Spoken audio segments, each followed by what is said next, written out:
Hello friends, আজ বানাবো ডিম কারি। সাধারণত সবাই ঘরে বানিয়ে থাকো, একদম ইজি। তো ওটার জন্য আমার লাগবে ডিম, টমেটো কোচানো, কাঁচা লঙ্কা, লবণ, হলুদের গুঁড়ো, রসুন, জিরে গুঁড়ো, পেঁয়াজ কুচি। তো ফার্স্ট আমি ডিমগুলোকে হলুদ আর লবণ দিয়ে মেখে নেব। দেখো আমি হলুদ লবণ দিয়ে মেখে নিয়েছি। এখন কড়াইতে তেল দিয়েছি, ডিমগুলো ছেড়ে দেব। ডিমগুলোকে আমি ভেজে নেব। আমার ডিমগুলো ভাজা হয়ে গেছে। ওই তেলের মধ্যে আমি জিরা, শুকনো লঙ্কা, তেজপাতা ফোড়ন দিয়ে দিলাম।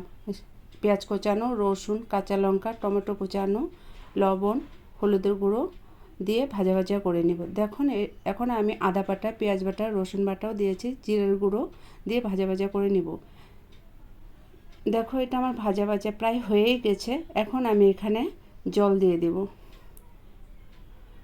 এখন আমার ঝোলটা ফুটে গিয়েছে। এখন আমি ডিম ছেড়ে দেব। দেখো আমার ডিম কারি রেডি।